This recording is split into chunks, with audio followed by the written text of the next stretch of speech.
Hello दोस्तों, welcome to main point study. I hope आप सारे के सारे ठीक हो। तो आज हम करने वाले हैं पार्ट 11 कक्षा 12वीं की इतिहास का, जिसका नाम है विद्रोह राज। और ये मैं वन शॉट वीडियो बनाऊंगा, पूरा का पूरा चैप्टर इस वीडियो के अंदर समझाऊंगा और साथ में ये भी बताऊंगा कि इस चैप्टर के अंदर से क्या इंपॉर्टेंट है। ठीक है, देखो, अभी तो मैं ये चैप्टर अपलोड कर रहा हूँ।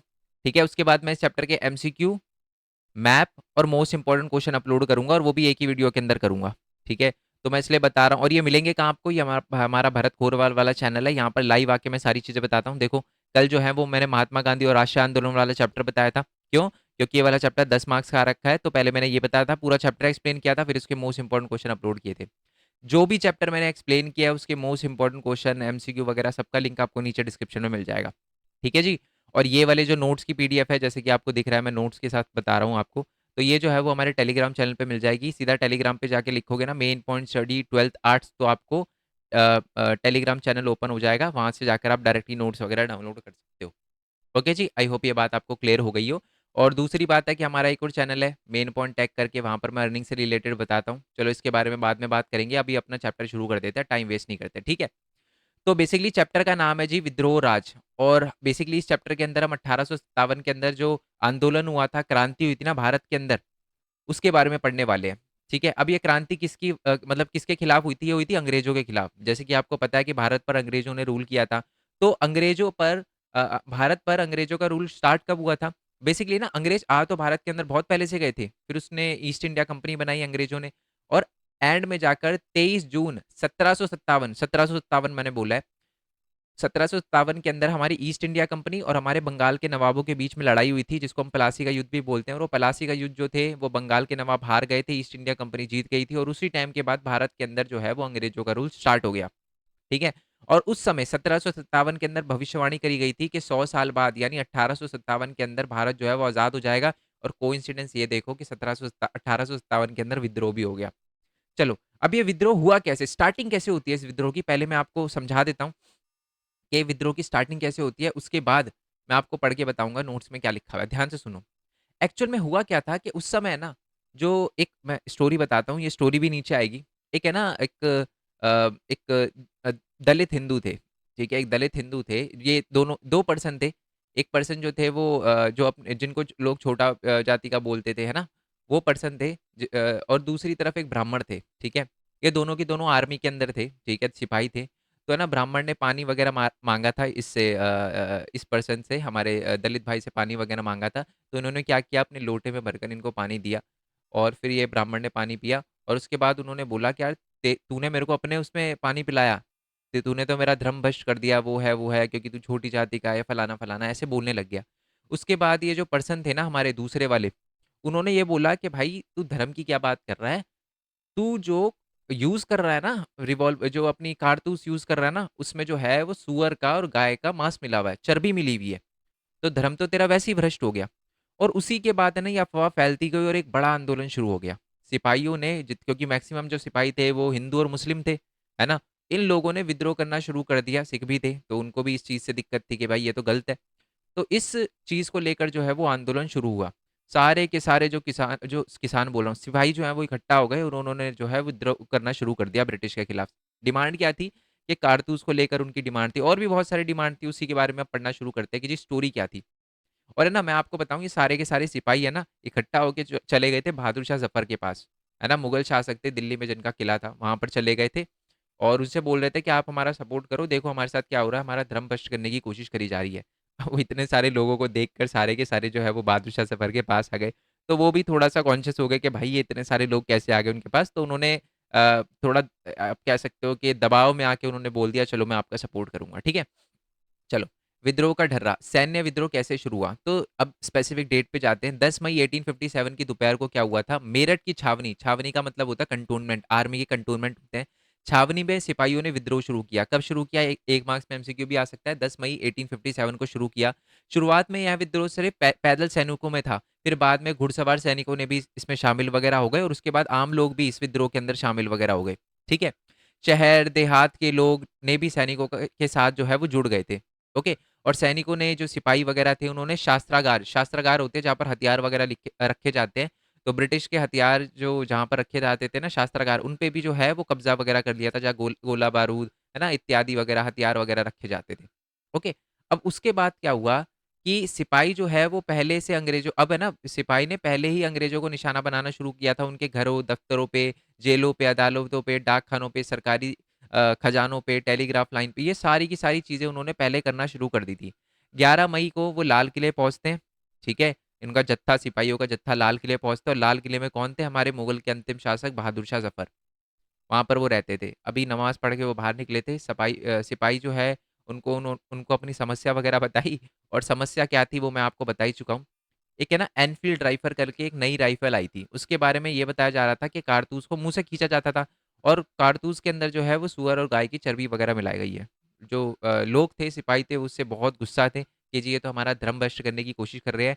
साथ ही यह भी बताया जा रहा था कि अंग्रेज़ों उन्होंने ये भी बता दिया था बहादुर शाह ज़फ़र को कि मैं अंग्रेज़ों को मार कर आया हूँ। अब शासक ने भी मंजूरी दे दी, मैंने आपको बोला था, सिपाहियों के दबाव में आकर उन्होंने बोला ठीक है मैं आपका साथ दूँगा और ये फिर है ना जो आंदोलन था वो मुगल शासक के नाम से चलाया जाने लग गया था। ओके।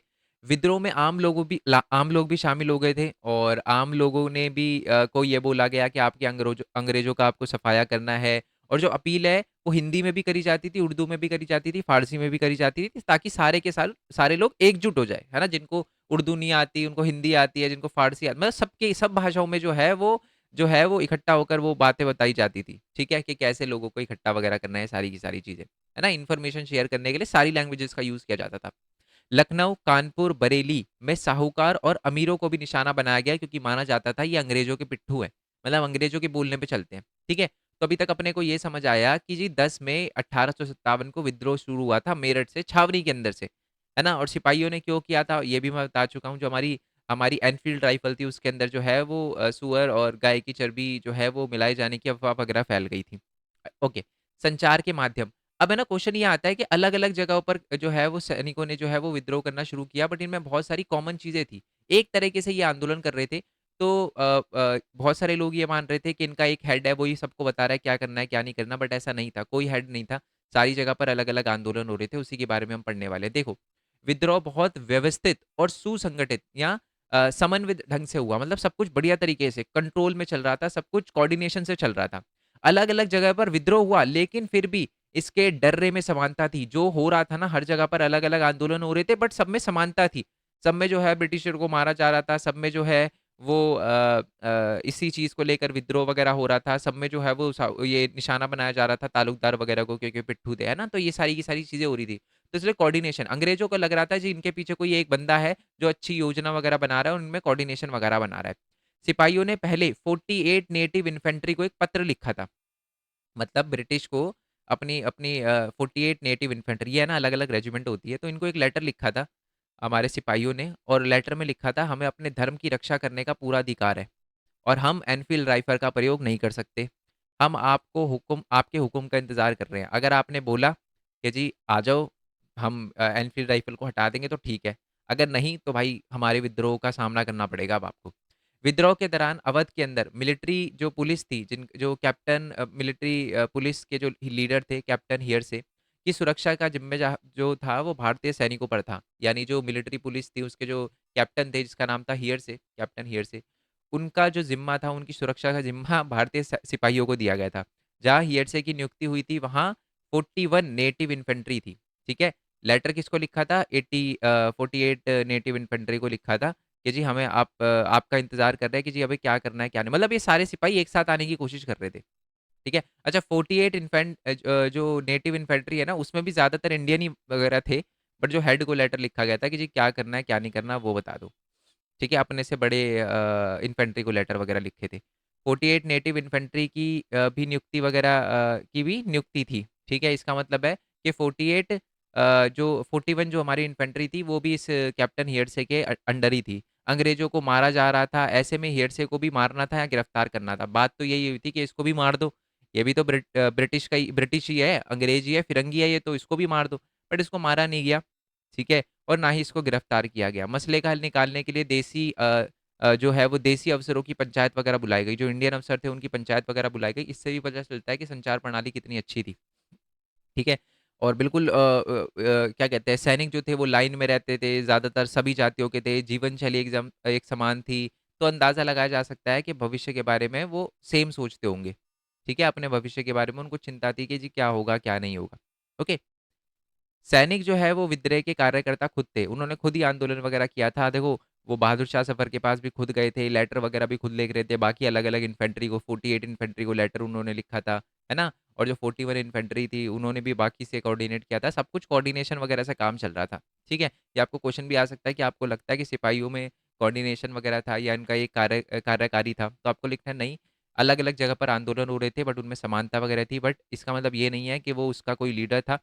जो सारे सैनिक थे वो मिलकर ही सब कुछ कार्यभार वगैरह संभाल रहे थे। अब नेता और अनुयायी, बेसिकली ये जो आंदोलन वगैरह चलाया जा रहा था, है ना?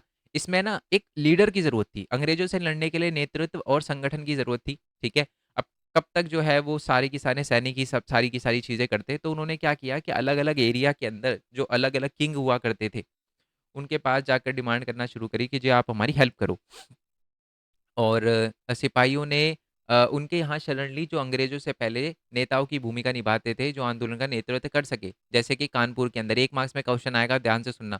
कानपुर के अंदर हमारे बाजीराव सेकंड थे, जो कि नाना साहिब के उत्तराधिकारी थे, उनसे हेल्प माँगी हमारे सिपाहियों ने। और हमारे झांसी के अंदर जो हमारी लक्ष्मीबाई थी, उनसे हेल्प माँगी। आरा के अंदर जो थे वो कुँवर सिंह थे, अवध के अंदर वाजिद अली थे और हमारे लखनऊ के अंदर जो थे वो अच्छा मैं आपको ये भी बता दूँ, अवध के अंदर जो किंग का नाम था वो था वाजिद अली।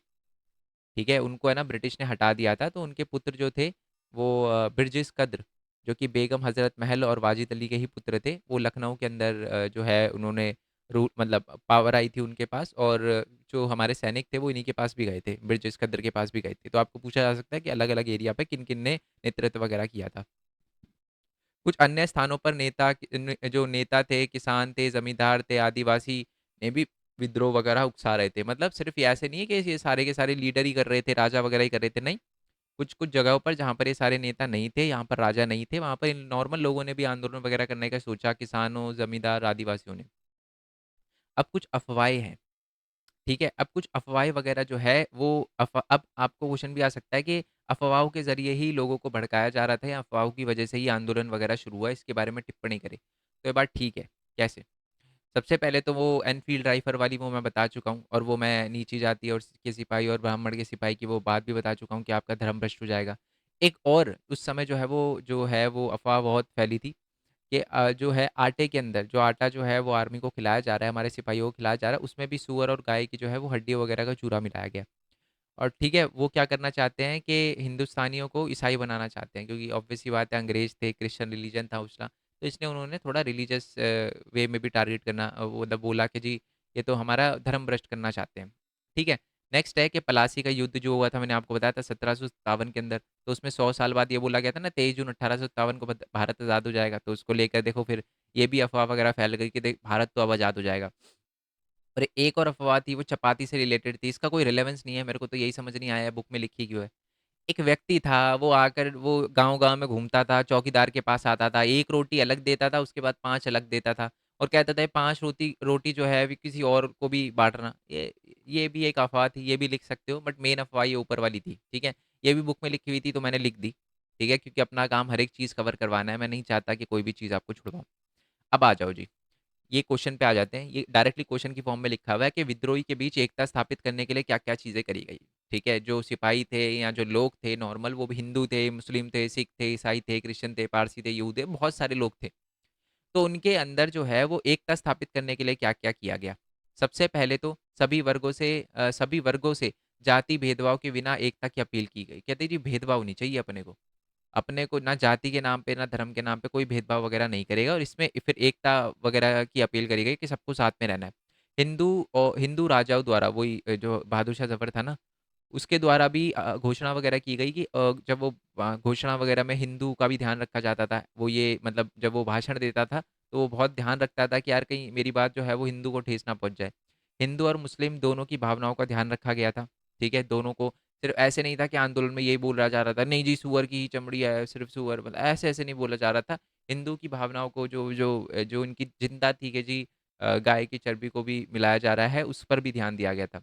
बहादुर शाह ज़फ़र के नेतृत्व था लेकिन हिंदू और मुस्लिम एक होकर लड़े। बहादुर शाह ज़फ़र वो एक मुस्लिम थे बट फिर भी हिंदू और मुस्लिम साथ लाकर लड़े, ये भी एक एकता को दिखाता है। और अंग्रेज़ों ने प्रयास किया कि हिंदू और मुस्लिम को लड़ाने की कोशिश भी करी उन्होंने, बट कोई ज़्यादा फ़र्क नहीं पड़ा।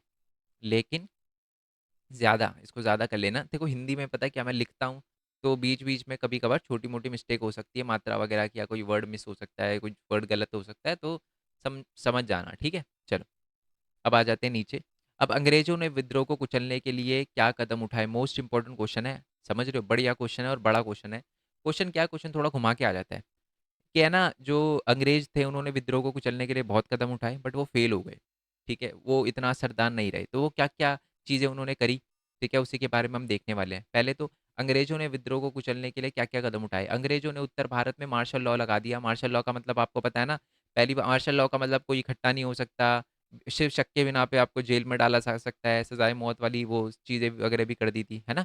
ये सारी की सारी। मैंने आपको बता दिया ना, सज़ाए मौत यानी मौत के घाट उतार दिया जाएगा, विद्रोही अगर कोई करेगा। विद्रोही सैनिकों को पकड़कर मौत के घाट उतारा जाने लगा। अंग्रेज़ों ने ब्रिटेन से बड़ी सेना बुला ली कि जी अब आ जाओ, ये इंडियन तो जो है वो हमारे खिलाफ हो गए हैं। जहाँ विद्रोह ज़्यादा हुआ था वहाँ पर अंग्रेज़ों ने घोर अत्याचार किए। जो सैनिक विद्रोही थे उनको तो पकड़कर मौत के घाट उतार दिया कि भाई आप सैनिक हो, आप हमारे खिलाफ क्यों जा रहे हो, अब तो आपको मार दिया जाएगा। फूट डालो राज करो की नीति का भी उन्होंने सहारा लेने की कोशिश करी कि जी हिंदू और मुस्लिम को लड़वा दें, बट उसका भी ज़्यादा फ़ायदा हुआ नहीं अंग्रेज़ों को। कोलकाता और पंजाब के अंदर दोनों तरफ से हमला किया गया, दिल्ली तक का रुख वगैरह भी किया उन्होंने, बट उनकी चाल बहुत धीमी थी। पूरे के पूरे हमारे एरिया को वो अच्छे से कवर नहीं कर पा रहे थे अंग्रेज़, है ना? हमारे सिपाही उनको रोक रहे थे अच्छे से। ज़मींदार को आश्वासन दिया गया, जो उस टाइम ज़मींदार थे ना, उनको आश्वासन दिया गया कि दोबारा से अपने काम पे लौट जाओ या आंदोलन वगैरह में शामिल मत हो, आपको आपकी ज़मीनें वगैरह लौटा दी जाएगी, जो हमने ली है। ठीक है? जो ज़मींदार विद्रोह में शामिल हुए, उन्हें सज़ा वगैरह भी दी गई। ठीक है? चलो जी, ये बात अपने को क्लियर हो गई कि कैसे जो है ब्रिटिश ने दबाने की कोशिश करी आंदोलन को। अब आ जाते हैं थोड़ा-सा नीचे। ये बहुत इंपॉर्टेंट क्वेश्चन है। ये सपोर्ट मटेरियल में भी दे रखा है, ध्यान से सुनना। विभिन्न सामाजिक समूह के विभिन्न सामूहिक या सामाजिक समूह के सामूहिक विद्रोह से क्या चाहते थे? विद्रोह से क्या चाहते थे? आपको पता है कि विद्रोह में राजाओं ने भी पार्टिसिपेशन दिखाया, ज़मींदार तालुकदारों ने भी दिखाया, किसानों ने भी दिखाया, है ना? व्यापारियों ने भी दिखाया, साथ में हमारे पंडितों वगैरह और मौलवी वगैरह ने भी दिखाया और सैनिकों ने भी दिखाया। तो ये क्यों पार्टिसिपेट कर रहे थे? और एग्ज़ाम में क्वेश्चन ऐसे नहीं आता, थोड़ा घुमा के आता है। क्वेश्चन क्या आता है कि ना, विद्रोह में कौन-कौन से लोग शामिल थे? और जो 1857 का विद्रोह है, वो इतना ज़्यादा कामयाब क्यों नहीं हो पाया? ठीक है? तो यही है कि अलग-अलग लोग तो थे, बट उनकी डिमांडें अलग-अलग थी। वो सारे साथ नहीं आ पा रहे थे। ताल्लुकदार ये सोच रहा था भाई मेरी डिमांड हो जाए बस पूरी। मेरे को क्या मतलब भाई आज़ादी से, मेरे को क्या मतलब भाई किसानों की या सैनिकों की डिमांड। तो ये एक सबसे बड़ी प्रॉब्लम थी, सब अपना-अपना सोच रहे थे। इसकी वजह से जो है हमारा 1857 का विद्रोह इतना सफल नहीं हो पाया। चलो शासकों की बात करते हैं। तो जो शासक थे, नवाब थे, जैसे बहादुर शाह, हमारे नाना साहेब, लक्ष्मीबाई, कुँवर सिंह, वो ब्रिजेश कद्र, अपनी खोई हुई सत्ता वापस प्राप्त करना चाह कि भाई सत्ता मिल जाए बस अपने को। जो हमारे ज़मींदार थे, ताल्लुकदार थे, अपनी छीनी हुई जागीरें वापस चाहते थे। जागीरें मतलब जो लैंड जो था उनका, जो ब्रिटिश ने ले लिया था, वो कहते हैं कि बस वो मिल जाए अपने को। किसान जो थे वो ये चाहते थे कि जो अंग्रेज़ों की गलत नीति है, कर की नीति है, फसल के उचित जो है उनको कीमत मिल जाए। व्यापारी ये चाहते थे कि अंग्रेज़ों ने जो कीमती उद्योग है उनको अपने हाथों में ले लिया था, है ना? और वो उनसे छूट मिल जाए और वो हमको भी उसी चीज़ का व्यापार करने दें। और व्यापारी जो है वो छोटे-मोटे काम कर रहे थे, पर उन पर कर ज़्यादा लगाया जा रहा था, तो व्यापार का एक अधिकार से वो लड़ रहे थे। तो वो चाहते थे कि व्यापार का एक अधिकार जो है वो ब्रिटिश से खत्म हो जाए। और साथ में पंडित और मौलवी तो ये चाहते थे कि जी संस्कृति का विनाश हो रहा है, धार्मिक ईसाई धर्म का जो है वो प्रचार हो रहा है और धर्म हमारा खत्म हो रहा है, तो इसको लेकर उन्होंने आंदोलन वगैरह किया था। सैनिकों ने वो एनफील्ड राइफल को लेकर विद्रोह वगैरह किया था। सब विद्रोही जो है उनके उद्देश्य अलग-अलग थे, जिसके कारण विद्रोह सफल नहीं हुआ। ठीक है? चलो जी, ये बात आपको क्लियर हो गई। नेक्स्ट आ जाते हैं अवध से रिलेटेड। अब मैं आपको बताता हूँ। बेसिकली मैं आपको डायरेक्टली बताता हूँ। एक है ना, एक सहायक संधि हुआ करती थी। अभी सहायक संधि बताता हूँ मैं, सहायक संधि क्या है? ये सहायक संधि का कॉन्सेप्ट है ना, ये हमारे एक लॉर्ड वेलेस्ली लेकर आए थे। याद रखना इसका नाम लॉर्ड वेलेस्ली। ये 1 मार्क्स में क्वेश्चन भी आ सकता है कि सहायक संधि वाला जो सिस्टम है, ये मैं बताऊँगा क्या होता है सहायक संधि, पहले ये सुनो। सहायक संधि वाला सिस्टम जो है वो लॉर्ड वेलेस्ली लेकर आए थे 1798 के अंदर। ये बॉक्स के अंदर लिखा, बट फिर भी मैंने लिखा है क्योंकि इम्पोर्टेंट है। 1801 में है ना, ये सहायक संधि जो है ना, वो लगाई गई थी कहाँ पर? हमारे अवध के अंदर, है ना? अवध के अंदर लगाई गई थी। अब इसके अंदर है क्या? अभी है क्या सहायक संधि वो सुनो।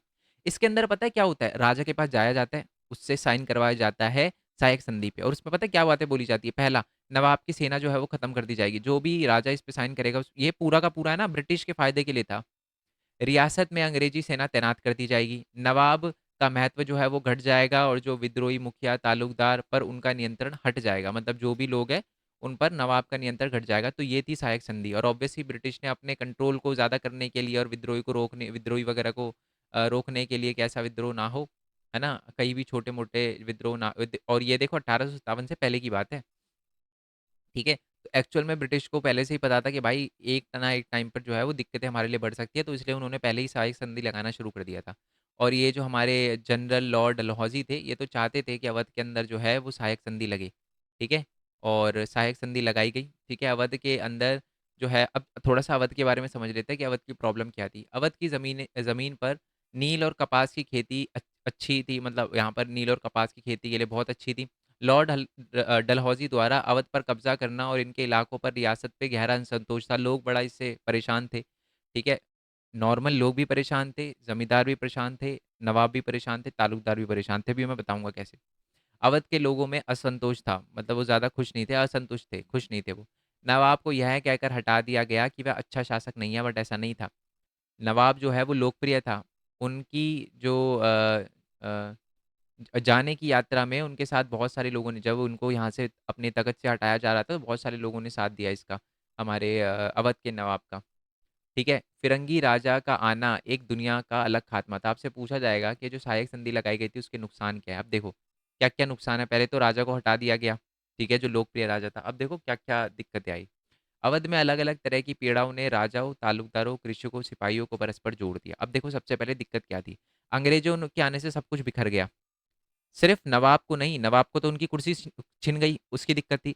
तालुकदारों को भी लाचार कर दिया। अब क्या, तालुकदारों की क्या प्रॉब्लम थी, मैं आपको समझाता हूँ। पहले तो तालुकदारों की जो सिपाही की सेना होती थी ना, पहले 12,000 वगैरह की होती थी, बट अब जो है वो सिर्फ 200 की रह गई। तालुकदारों के पास सिपाही होते थे, किले होते थे। तालुकदार नवाब के अच्छे राजस्व चुकाने में के आराम से रहते थे, मतलब वो राजा को, मतलब ये बता रखा है कि जब राजा हुआ करता था तब सिस्टम क्या हुआ करता था। बेसिकली तालुकदार बढ़िया आराम से जीता था। उसके पास अपने सिपाही होते थे, वो नवाब को टैक्स देता था, बाकी खुद रखता था। तालुकदार जो है वो सब बढ़िया तरीके से रहता था। बट जब अंग्रेज आए ना, जब उन्होंने सहायक संधि लगाई 1801 के अंदर अवध के अंदर, तो सबसे पहले तो तालुकदारों की सेना बंद कर दी कि भाई आप सेना नहीं रखोगे अब से। अंग्रेज किसानों से मनमाना राजस्व वसूलते थे, किसान, नॉर्मल किसानों से भी, और तालुकदार को भी इससे प्रॉब्लम आती थी। अब तालुकदार के लिए एक सबसे बड़ी प्रॉब्लम पता है क्या हो गई। तालुकदार के लिए हमारे 1856 के अंदर है ना, हमारे जो ब्रिटिश सरकार थी उन्होंने एक कानून लागू कर दिया जिसको कहते हैं एक मुश्त बंदोबस्त। अब ये एक मुश्त बंदोबस्त क्या है, ध्यान से सुनना। मैं एक बार थोड़ा सा ये दोबारा रिकैप कर दूं क्या, यही वाला टॉपिक ध्यान से सुनना। अवध के अंदर जो है वो आपको पता है 1801 के अंदर जो है वो हमारी सहायक संधि लगा दी गई थी। नवाब को उनकी पोस्ट से हटा दिया गया था, लोग इसलिए परेशान थे। किसानों को जो है वो मनमाना कर लगाया जा रहा था, इसलिए किसान परेशान थे। तालुकदारों से उनकी सेना छीन ली थी, इसलिए वो परेशान थे। और तालुकदार एक और वजह से परेशान थे, वो था एक मुश्त बंदोबस्त। इसमें क्या किया गया, एक मुश्त बंदोबस्त में तालुकदार को उनकी भूमि से बेदखल किया जाने लगा। अंग्रेजों के आने से पहले जो है ना 60% जो गांव थे ना वो तालुकदारों के अंडर आते थे, बट अब जो है वो सिर्फ 38% रह गए। बाकी जो है वो तालुकदार का जो भी एरिया था ना उसको नष्ट कर दिया, जागीरों को नष्ट कर दिया, वो अपने अंडर ले लिया ब्रिटिश ने। नष्ट क्या कर दिया, अपने अंडर ले लिया, जो गांव उनके अंडर आते थे तालुकदारों के। अंग्रेजों ने कहा कि वह जमीन तालुकदारों से छीन छीन कर किसानों को देंगे, जिससे किसानों का शोषण में कमी आएगी और राजस्व बढ़ेगा। लेकिन ऐसा कुछ भी नहीं हुआ, उन्होंने ना खुद रख लिया वो जमीन को, और बेसिकली जो किसान है उनका बहुत जमकर शोषण वगैरह किया। आगे आ जाते हैं। ताल्लुकदार किसानों से, अब है ना, ताल्लुकदार भी किसानों से कर तो लेते थे, बट एक्चुअल में वो सहायता भी करते थे, ठीक है। बट अंग्रेज कोई सहायता वगैरह नहीं करते थे टाइम आने पर। त्योहार वगैरह में, तीज त्योहार में ताल्लुकदार जो है वो किसानों को ऋण वगैरह भी दे देते कि चलो अपना फेस्टिवल अच्छे से मनाओ। बट अंग्रेज ऐसा कुछ भी नहीं करते थे, उससे तो उम्मीद रखना खराब था, उनको तो पता ही नहीं था भाई फेस्टिवल क्या है इंडियन के, है ना। बहुत से जो ताल्लुकदार है नवाबों के साथ शामिल होने का निर्णय वगैरह लिया कि जी हम तो नवाबों के साथ शामिल होंगे, ठीक है, क्योंकि अपने को भी पावर जो है वो हमारे गांव छिन रहे हैं। क्योंकि यह नवाब के प्रति निष्ठावान थे, कुछ निष्ठावान थे। और तालुकदार जो है वो लखनऊ जाकर बेगम हजरत महल, है ना, हमारे वाजिद अली वो लखनऊ के अंदर बेगम हजरत महल के खेमे में जाके शामिल हो गए कि जी हम विद्रोह करेंगे, ठीक है। चलो, और इसी वजह से देखो ये तालुकदार शामिल हुए थे। किसानों का भी जो संतोष है वो सैनिकों तक पहुंचा, क्यों, क्योंकि किसानों, अवध के अंदर किसान थे, उनको प्रॉब्लम आ रही थी, टैक्स बढ़ाया जा रहा था। और एक्चुअल में हमारे अवध के अंदर से बहुत सारे सैनिकों को जो है वो आर्मी में भर्ती करा जाता था, तो इसके लिए ये चीज़ जो है वो आर्मी तक भी पहुंच गई। ओके। और सैनिकों को भी वेतन जो है नहीं दिया जाता था, कम दिया जाता था, छुट्टी जो है वो वो वगैरह भी छुट्टी वगैरह भी जो है वो बहुत कम दी जाती थी, परेशान किया जाता था छुट्टी ना मिलने पे, है ना? मतलब छुट्टी नहीं मिलती थी उनको, परेशान बहुत किया जाता था और इसी की वजह से जो सैनिक है वो भी परेशान थे। एक्चुअल में ना सैनिकों के साथ है ना ब्रिटिश जब स्टार्टिंग में आए थे तो रवैया बड़ा अच्छा था। 1820 के दशक तक अंग्रेज बड़ा बढ़िया थे, ठीक है? वो हिंदी ये हिंदू नहीं है, हिंदी है। हिंदी समझने की कोशिश करते थे, बातचीत करते थे, कल्चर को समझने की कोशिश करते थे, कुश्ती वगैरह करते थे, तलवारबाजी कर सब करते थे। पर धीरे-धीरे उनका जो है ना हिसाब-किताब थोड़ा बिगड़ने लग गया। अंग्रेज़ अब भेदभाव करने लग गए कि जी ये इंडियन है, ये फलाना-फलाना। तो अपने अपने आप को श्रेष्ठ समझने लग गए कि जी हम ही बड़े हैं। सैनिकों को गाली देना ये आम हो गया था, नीचा दिखाना आम हो गया था, संदेह करना, शक करना जो है वो आम हो गया था और इसकी वजह से सैनिक भी जो है वो विश्वास नहीं करते थे अंग्रेज़ों पे और इसका एग्ज़ाम्पल सबसे बड़ा हम देख सकते हैं वो चर्बी वाले केस में। देखो कन्फर्म किसी सैनिक को नहीं था कि जी है या नहीं है। चर्बी के अंदर जो है वो कारतूस के अंदर जो है वो ये जो गलत चीज़ डाली गई है गाय और उसकी बात करी गई थी जो सूअर की, ये जो है 100% सैनिकों को कन्फर्म नहीं था, ठीक है? बट फिर भी उन्होंने विद्रोह किया, पता है क्यों? क्योंकि उनको अब अंग्रेज़ों से विश्वास हट गया था। ठीक है जी, आई होप ये बात आपको क्लियर हो गई हो। अब विद्रोही क्या चाहते थे? अब विद्रोही क्या चाहते थे मैंने ऊपर आपको बता दिया, ठीक है? बट एक्चुअल में अंग्रेज़ों को ये बात है ना कभी क्लियर नहीं हो पाई कि विद्रोही क्या चाहते थे। क्योंकि उस समय जो भी हमें दस्तावेज़ वगैरह मिलते हैं ना, इतिहास के लिए हम आप ऑब्वियस सी बात है दस्तावेज़ पे डिपेंड है, ठीक है? तो उसमें जो मिलते हैं ना हमें उससे ये पता चलता है कि अंग्रेज़ों को कभी समझ ही नहीं आया कि विद्रोही क्या चाहते थे। क्योंकि डिमांडें बहुत अलग-अलग थी, ठीक है? और अगर आपसे पूछा जाए कि विद्रोही वगैरह क्या चाहते थे, तो आपको वो पूरा का पूरा लिखना है राजा वगैरह का सबका और एंड में लिखना है कि बट ये सारी की सारी चीज़ें जो है वो अंग्रेज़ कभी नहीं समझ पाए। क्योंकि हमें 1857 के जो भी डॉक्यूमेंट वगैरह मिलते हैं, हम पूरा 1857 के डॉक्यूमेंट पे डिपेंड है क्योंकि 1857 में जो बंदा पैदा हुआ था या तब के टाइम का था, आज तो ज़िंदा नहीं है। तो हम उस टाइम के दस्तावेज को खंगालते हैं तो हमें पता चलता है कि अंग्रेज को तो कुछ कन्फर्म ही नहीं था। नेक्स्ट है कि एकता की कल्पना। अब है ना, एकता की कल्पना का मतलब है कि सारे के सारे लोगों को साथ में लाने के लिए क्या वही बात है कि विद्रोह के लिए आमंत्रण हर तबके, जाति, धर्म लोगों को दिया गया। ये पॉइंट है ना उसके अंदर भी ऐड कर देना कि लोगों में एकता लाने के लिए क्या किया गया कि विद्रोह का जो आमंत्रण है सबको दिया गया, चाहे धर्म कोई भी हो, जाति कोई भी हो। बहुत सी जो धारणताएँ थी मुस्लिम राजों द्वारा की गई परंतु उसमें हिंदू लोगों की वही बात लिखी हुई है, जो वही सारी की सारी बातें लिखी हुई है। ठीक है? और अंग्रेज़ों ने हिंदू मुस्लिम में खोट डालने की कोशिश भी करी बट वो कामयाब नहीं हो सके। अंग्रेज़ों ने बरेली में हिंदू को मुसलमानों के खिलाफ भड़काने के लिए 50,000 रुपए खर्च किए उस टाइम सोचो उस टाइम पर कोई फायदा नहीं हो सका हिंदू पैसे के लिए नहीं बिकते ठीक है जी तो ये वाला जो है इसकी वजह से जो है हमें ये समझ आता है कि अंग्रेज जो है ना वो उनका पोपट हो गया एक तरह से चलो अब आ जाते हैं आगे तो ये जो पॉइंट है ऊपर वाले दूसरे उसके अंदर ऐड कर लेना नेक्स्ट आते हैं कि ये हमारा तीसरा पार्ट है बेसिकली उत्पीड़न के प्रति खिलाफ अब ध्यान से सुनना ये मैं बताता हूँ क्या है और फिर मैं आपको इसमें पिक्चर में दिखाऊँगा आपको। ओके, चलो ओके। 2 चीज़ है इसमें। सबसे पहले तो ब्रिटिश जो है वो जो ब्रिटिश राज है, प्रत्येक वस्तु को पूर्ण रूप से अस्वीकार किया कि जी ऐसा कुछ नहीं है ना? उन्होंने बोला कि नहीं भाई ऐसा कुछ नहीं मिला रहे हम ये सारी की सारी। बट यही दिक्कत थी कि हमारे भारतीय जो है अब अंग्रेज़ों पे फिरंगियों पे विश्वास ही नहीं कर पा रहे थे, ठीक है? और अंग्रेज़ी जो है वो दस्तकारों तथा बुनकरों वगैरह को अंग्रेज़ों ने भी विदेशी व्यापार ने जो दस्तकार है, बुनकरों वगैरह उनको भी प्रॉब्लम करी थी, उनका बिज़नेस चौपट कर दिया था, है ना? अंग्रेज़ों पर स्थापित तथा खूबसूरत जीवन शैली का विनाश कर दिया था, है ना? जो हमारे अंग्रेज़ों के आने से पहले जो हमारी जीवन शैली थी उसको विनाश कर दिया था, उसका आरोप भी लगाया जाता था।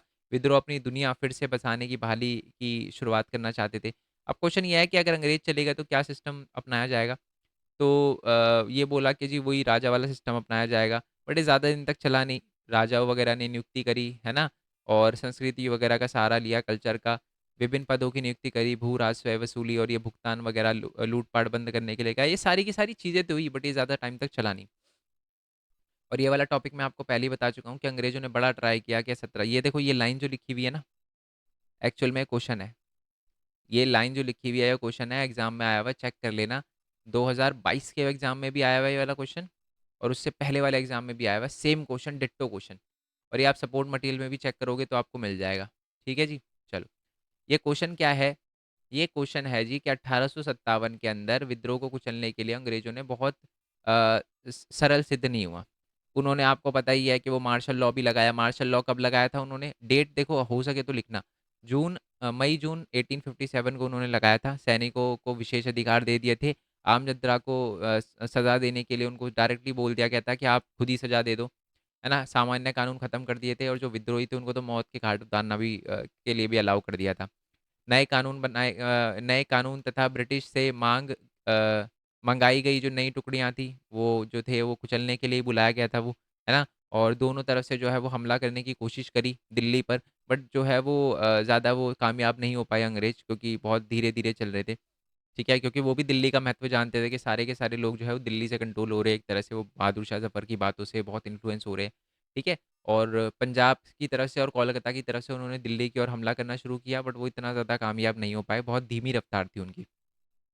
पूरे उत्तर भारत के अंदर विद्रोह जो है वो बचाने के लिए आए थे, दिल्ली को बचाने के लिए पूरे पूरे उत्तर भारत के अंदर जो सारे सैनिक थे ना वो दिल्ली पहुंच गए कि जी अब हमला करके दिखाओ, हम खड़े हैं यहाँ पर।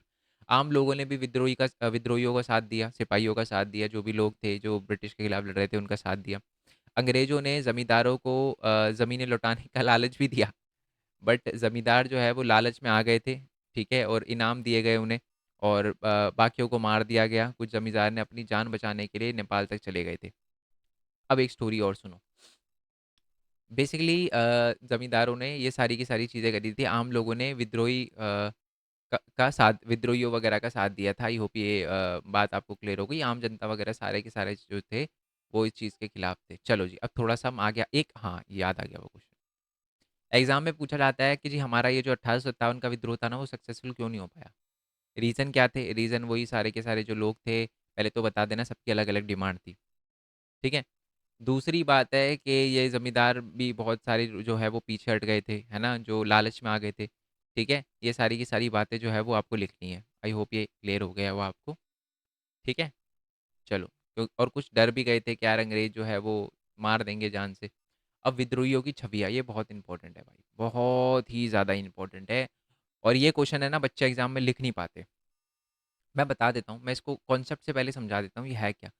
आपके ना बुक के अंदर अलग-अलग पिक्चर दे रखी है, मैं एक पिक्चर को अंडरलाइन करता हूँ और फिर बुक के अंदर वो दिखाऊँगा, ठीक है? ये 11.10 वाली पिक्चर दिखाता हूँ मैं आपको।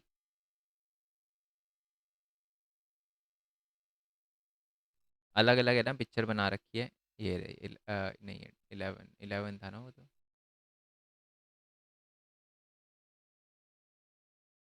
अच्छा, वो 10.11 हो गया होगा क्योंकि बीच में चैप्टर कट गया था ना, तो 10.11 था, वो सही पिक्चर खोली थी मैंने। ये रही जी। तो ये वाली पिक्चर है। मैं अभी अभी बताऊँगा इन पिक्चरों के बारे में, बट पहले भी पिक्चर देख लो।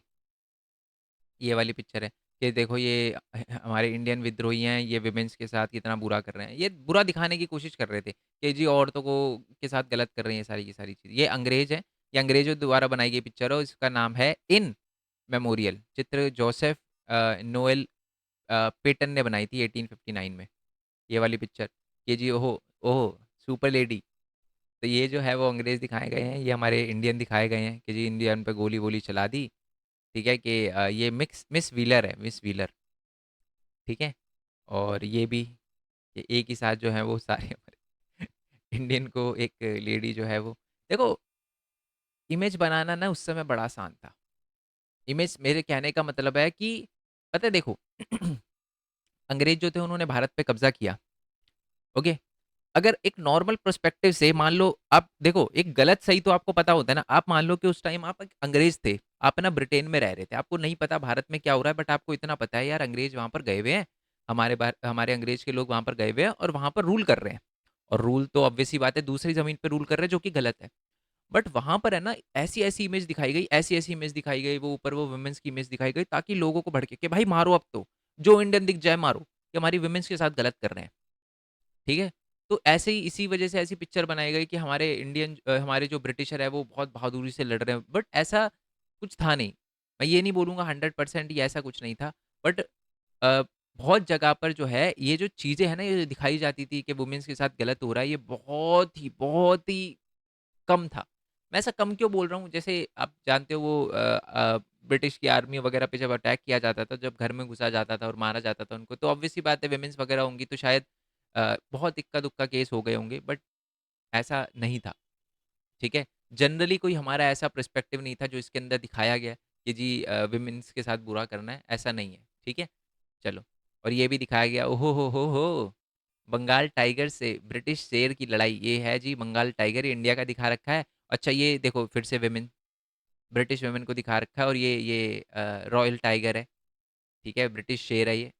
तो ये हमारे रॉयल टाइगर पे हमला करते हैं। ये इमेज बनाई गई ताकि लोगों में एक एंटी भारत जो है वो पर्सपेक्टिव डाला जा सके कि जी ये तो भारत के, ये हमारे साथ गलत, तो ये सारी की सारी चीज़ें जो है वो पिक्चर, ठीक है। ये वाला देखो, ये फिल्मों के पोस्टर है, उसके बाद जो फिर ये सारी की सारी चीज़ें दिखा रखी है। अब दिखाता हूँ मैं इसको, यहाँ से पढ़ना शुरू करते हैं। तो ये वही बता रखा है कि विद्रोही की छवियाँ, इमेजेस वगैरह बनाई गई थी, और लेकिन जो सरकारी ब्यौरा था उसमें कोई कमी नहीं थी। वो तो देखो विद्रोही, हमें नहीं पता चलता है कि विद्रोही क्या सोचते थे, क्योंकि विद्रोही जो थे वो अपने दस्तावेज थोड़ा ना डालते थे, बट ब्रिटिश सरकार ने अपने बहुत सारे दस्तावेज, इमेजेस वगैरह, पिक्चर वगैरह बनाई। ब्रिटिश प्रशासन से भी हमें नॉलेज मिलती है, फौजियों के पत्रों से भी नॉलेज मिलती है, डायरियों से, आत्मकथा से, सरकारी जो थे उस समय ब्रिटिश, उनके उनसे इन्फॉर्मेशन मिलती है कि उस समय क्या हो रहा था, क्या नहीं हो रहा था। इन दस्तावेजों में अधिकारियों ने अंदर उपस्थित डर, व्याकुलता, विद्रोहियों के विषय में अपनी सोच बताई कि भाई ये तो दिक्कत कर रहे हैं। ब्रिटिश अखबारों ने विद्रोह के दौरान जो है वो हिंसा बताई गई कि जो हिंसा वगैरह हुई थी, और अंग्रेजों और भारतीयों द्वारा बनाए गए चित्र सैनिक विद्रोह का महत्वपूर्ण रिकॉर्ड है, चित्र, पोस्टर, कार्टून आदि। और वो देखो चित्र कौन कौन से थे। वो एक तो वो टाइम्स जोनस बेकर द्वारा बनाई गई वो पिक्चर थी, ठीक है, वो जो मैंने आपको सबसे पहली वाली दिखाई थी, वो ऊपर वाली है ना, जिसमें वो सारे के सारे जो है वो घुड़सवार थे। अब वो घुड़सवार वाला वो पिक्चर का एक्सप्लेन भी करता हूँ मैं। ये वाली पिक्चर थोड़ा सा भी इसको एक्सप्लेन करने की बारी है। एक बार है ना मैं चेक कर लेता हूँ कि मेरी ऑडियो, चलो ऑडियो रिकॉर्ड हो रही है, धोखा हो जाता है कभी कभार मेरे से, मैं वीडियो बनाता हूँ और पता चलता है। तो चलो दोबारा से, 1859 में टॉमस जोनस बैकर द्वारा बनाई गई वो जो पिक्चर थी, तो मैंने आपको दिखाई है, 10.10 कर लेना, 10.10 कर लेना, हाँ जी। और इसमें जब विद्रोहियों ने लखनऊ को घेर डाला था, तो लखनऊ के जो कमिश्नर थे ना, वो हेनरी लॉरेंस ने ईसाइयों को इकट्ठा कर लिया था और सुरक्षित रेजिडेंसी में पनाह ले ली थी, ठीक है। लॉरेंस मारे गए, लेकिन जो है वो कर्नल इंग्लिश के नेतृत्व में जो रेजी अ, रेजिडेंस सुरक्षित रहा। रेजिडेंस यानी जो एरिया वहाँ पर रहते थे, ठीक है, इंग्लिश में लिख देते यार, है ना, रेजिडेंस हिंदी में क्यों, रेजिडेंस लिख देते, यहाँ घर लिख देते साफ, उन्होंने हिंदी में लिखा इसलिए अपने को हिंदी में लिखना पड़ा। तो 25 सितंबर को ये पता क्या है? इस पिक्चर को दिखाया गया है कि यहाँ पर है ना, ये लखनऊ ने सारे के सारे जो ब्रिटिश का एरिया था उनको घेर लिया, तो इसने क्या किया, सारे ईसाइयों को, ये जो ब्रिटिश का जो जनरल था, ये कंफर्म नहीं है, ये बनाई गई थी सिर्फ इमेज ऐसी, कि कमिश्नर जो हैरी रॉलेंस था उसने क्या किया, ईसाइयों को इकट्ठा किया और सेफ जो है वो रेजिडेंस में बना दी। फिर जो थे वो इंग्लिश आए, उन्होंने भी उस एरिया को नेतृत्व किया, क्योंकि लॉरेंस की तो मृत्यु हो गई थी, उनको मार दिया था विद्रोहियों ने, ऐसा कहा था उन्होंने। 25 सितंबर को जेम्स ऑलेट और हेनरी हॉवेल ने दोबारा वहां पर पहुंच के विद्रोहियों को तितर बितर किया और बचाया, उनकी जान बचाई। तो ये दिखाने की कोशिश कर रहे थे कि जो हमारे अंग्रेज हैं वो बहुत ही शास्त्र, जो बहुत ही बहादुरी से लड़ रहे थे, ये दिखाने की कोशिश करी गई थी, ठीक है। चलो, और साथ में फिर वो वुमेन्स की वो जो तस्वीरें थी, वो जो मैंने आपको दिखाई थी, ठीक है। जोसेफ नोएल जो वो पेटन ने वो जो इमेज दिखाई थी इन मेमोरियल, वो जिसमें वो लेडी, बहुत सारी औरतें खड़ी थी, वो विद्रोही जो थे वो गेट से झांक रहे थे, तो ये दिखा रहा था कि कितना बुरा हो रहा है, एक लोगों में भावना दिखाने के लिए कि जी कितने गंदे हैं इंडियन, है ना, कि मारो इनको, ऐसा वाला। और ये मिस व्हीलर वही जो गोलियां वगैरह मार रही थी, कि देखो कितनी वीरता है इन लेडी के अंदर, हमारी इंडियन जो हमारी ब्रिटिश लेडी है वो बहुत वीरता से लड़ रही है, ठीक है। तो मतलब देखो लोगों में एक तरह से, लोगों का जो अ, सोच है ना वो कैसे ट्रांसफॉर्म कर दी। अब आप खुद सोचो, आपके सामने एक इमेज आए, है ना, आप, क्या हो रहा है क्या नहीं हो रहा वो डिपेंड नहीं करता, बट आप क्या देखते हो वो मैटर करता है। कहीं पर जैसे आजकल तो यार बड़ा कॉमन है, कहीं पर कुछ हो रहा है और अ, आपके सामने कोई इमेज आती है, वो गलत इमेज हो, झूठी इमेज हो, बट फिर भी आपको लगता है सच्चा है, और आपके दिमाग में भी होता है यार ये तो गलत है यार, है ना। मैं बता दूं आपको कि एक टाइम था जब मैं ना बच्चों को बहुत सारे नंबर सेव करता था, ठीक है। तो ये बात मैं बता रहा हूँ क्योंकि अब 12th में हो आप, तो मैं क्या करता था, बहुत सारे बच्चों के नंबर वगैरह सेव कर लेता था कि उनको नोट चाहिए तो। बट मैं बता रहा हूँ, मैंने अपनी, मेरी लाइफ की सबसे बड़ी गलती थी वो। मैं ऐसा क्यों बोल रहा हूँ, क्योंकि मैंने स्टेटस पे बच्चों के ऐसी ऐसी चीज़ें देखी है, और वो भी 9th 10th 11th के 12th, ऐसी ऐसी चीज़ें देखी है, इतनी गलत चीज़ें देखी है सोसाइटी को लेकर, इतनी गलत चीज़ें देखी है ये रिलीजन वगैरह, इतनी गलत चीज़ें देखी है कि मैं यहाँ पर बयान नहीं कर सकता। और उससे इतना सर दर्द हो जाता है। अब से मैंने फिर क्या किया, बच्चों का नंबर ही सेव नहीं करता अगर उनको नोट चाहिए होते हैं, ठीक है? ताकि मेरे को उनके स्टेटस वगैरह ना दिखे। तो इस वजह से म्यूट कर रखा है, बट यार कभी-कभार तो देख ही लेता हूँ, मेरे को लगा कोई अच्छी चीज़ डाली होती है। पता है यार, लोगों को ना ये जो फ्रीडम स्ट्रगल होते हैं हमारी, उनसे भी दिक्कत है यार। क्या बोलूँ अब मैं? ठीक है? मतलब मैं बता रहा हूँ ना, मैंने बहुत सारी चीज़ें इसलिए मैंने नंबर सेव करना छोड़ दिया। तो मैंने कहा ठीक है यार, अब रहने ही दो। समझ रहे हो? तो इस वजह से ये, और ऐसा ऐसा वो क्यों कर रहे हैं? क्योंकि उनको लग रहा है कि भाई वो जो देख रहे हैं 100% ट्रू है, चलो, चलो सही है ये। तो यार, आपका काम अभी 11th-12th में हुआ, आप पढ़ाई करो, ठीक है? देश का भविष्य हाथ में है, और आपकी दिक्कत ये है कि आपके हाथ में फ़ोन है। आप कुछ भी लिख देते हो, कुछ भी टाइप कर देते हो। बाद में उसके क्या सर्कमस्टेंसेस निकलते हैं आपको पता भी नहीं, ठीक है? तो बहुत, मैं बता तो रहा हूँ, मैं मैंने टेररिस्ट को डिफेंड करते हुए देखा है लोगों को यार स्टेटस पे। सच बता रहा हूँ आपको। तो इसी वजह से क्रिमिनल को मर्डर कर रखे हैं 4-4, उसको डिफेंड कर रहे हैं। ये पता नहीं क्या-क्या वो स्टेटस पे लगा रहे हैं, वो उसको वेपन्स के साथ कि जी ये शेर है ये। अरे भाई, थोड़ी बुद्धि रख लो यार, क्या बात हो गई?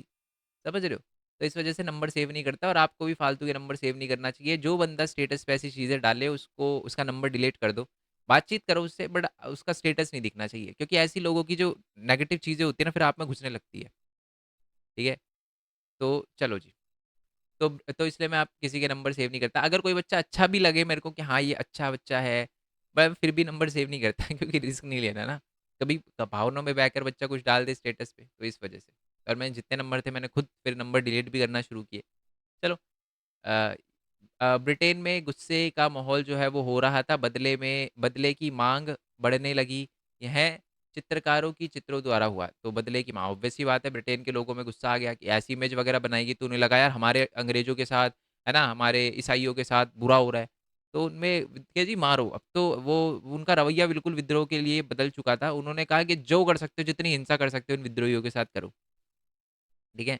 और दहशत का प्रदर्शन, वही तोपों, और उस फिर आपको पता ही है, उन्हें तोपों में मुँह डालकर, बाण डालकर मारा गया हमारे भारतीय विद्रोहियों को, और फांसी वगैरह पे लटका दिया गया, और ऐसी तस्वीरें जो है वो बहुत, वो जो है वो सर्कुलेट करी गई। ये सारी की सारी चीज़ें हुई, ठीक है?